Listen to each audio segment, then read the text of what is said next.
I must say, a few things make an unparalleled combination of elegance and majesty, striking the same chords of pure royalty, glamour, and perfection. This one stood tall and strong over the centuries, housing monarchs who shaped the world and also home to some of the finest jewels. Let me take you on this luxury tour of the $5 billion Buckingham Palace. The fact that Buckingham Palace has been around since the 5th year of the 18th century is known in royal history. King James I was the original Buckingham Palace owner, or at least when it didn't have that name and hadn't been renovated into what it is today. The building eventually fell into the hands of the Duke of Buckingham, who sold it to George III around 1762. George purchased the building for his dear Queen Charlotte as a home for the family. That way they'd have time away from St. James's Palace, which was used to handle court matters. A few years later, the ruling monarch, Queen Victoria, complained about the palace not being big enough to accommodate the royal family and entertain visitors. It was during this major renovation ordered by the Queen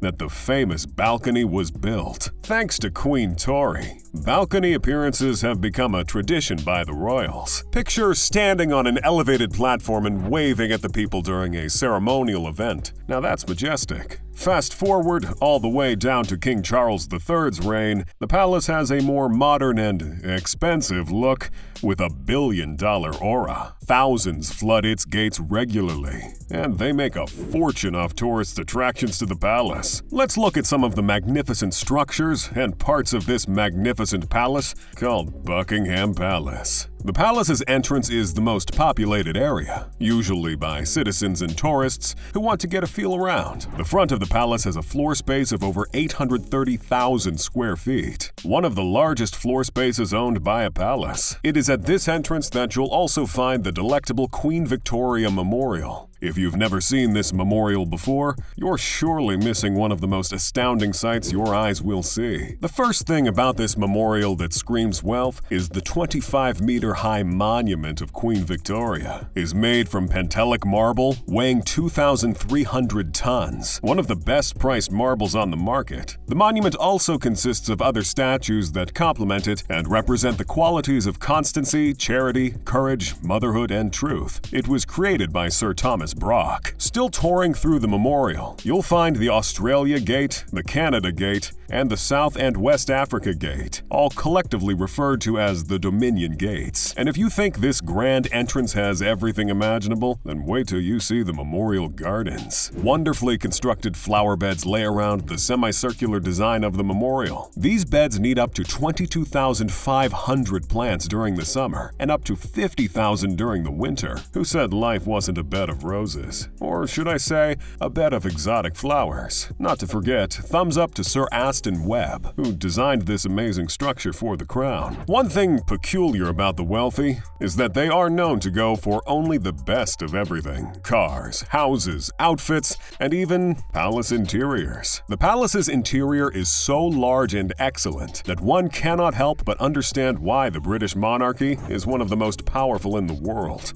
And trust me, it's not only about these interiors. The Buckingham Palace rooms are 775 in number. These are divided into staff bedrooms, numbering 188, offices numbering 92, 52 principal bedrooms, 19 staterooms, and 78 bathrooms. Did you also wonder if every one of these bathrooms is in use? Well, it's the palace.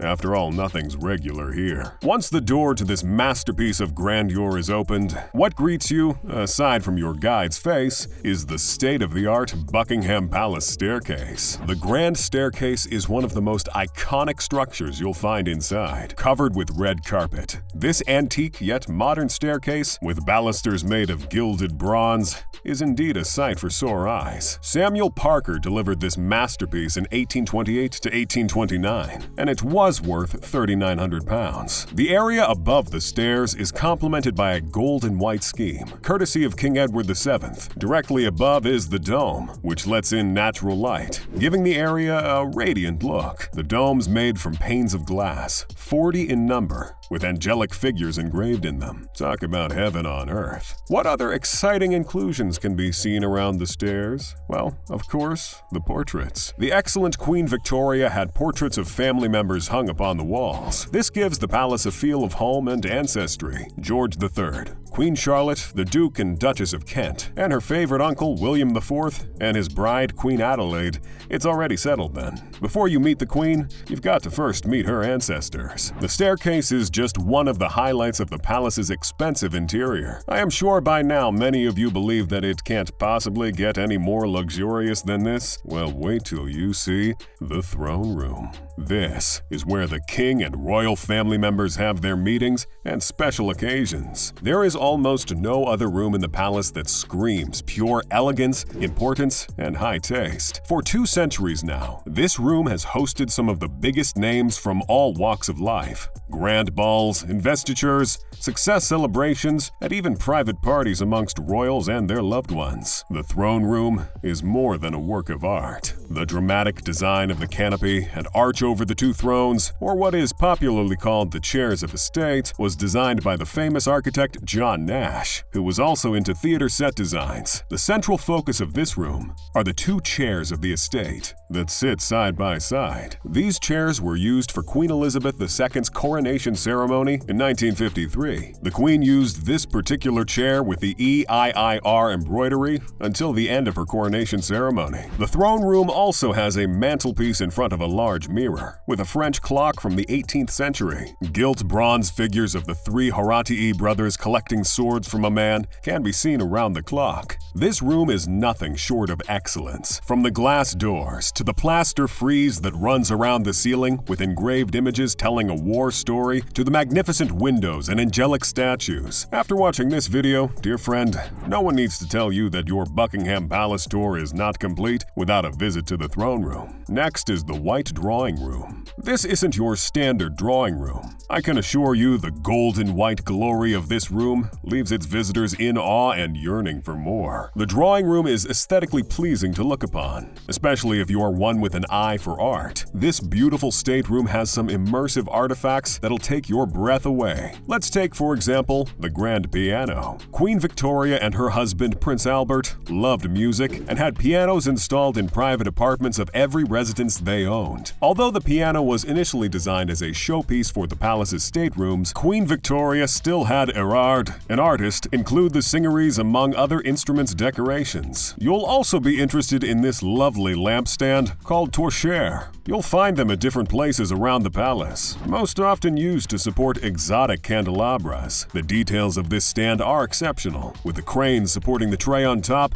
the gold designs, and the electric candles. Simply exquisite. One more thing we find in this room that is worthy of mention, not just because it's in this room, but because it's sensational, is a Buckingham Palace painting many don't get to see. The portrait of the beautiful Queen Alexandra. Above the fireplace, you'll find the sensational painting of Queen Alexandra made by Francois Flameng, the artist. This sophisticated artwork complements the white background of the wall, giving it a divine look with the candelabras beside it. This room is one big show of glamour. The sofas, fireplaces, glass doors, and everything else you can find just screams money. The one thing about the British monarchy we all know, like almost any monarchy worldwide, is that they're heavy on art. And not just artworks native to the Brits, but even artworks from places like Africa, Rome, and many others. The Queen's Gallery is a place where the best artworks in the world by some of the finest artistic minds, like Leonardo da Vinci, are found in this vast collection of artworks. The gallery, which was constructed out of the bombed ruins of the old chapel, rotates artworks from the royal collection occasionally. This means they take new sets of artifacts from the collection to the Queen's Gallery from time to time. The royal collection is where all the artworks acquired by the crown or individual royal family members are kept. You'll find paintings, furniture, paperwork, and many other precious objects here. The Buckingham Palace Gallery displays an average of 450 artworks from the royal collection. Now that's a lot of art right there. There are annual programs held by the gallery from time to time for the exhibition of these artworks to visitors. The artworks here are awe-inspiring and beautiful.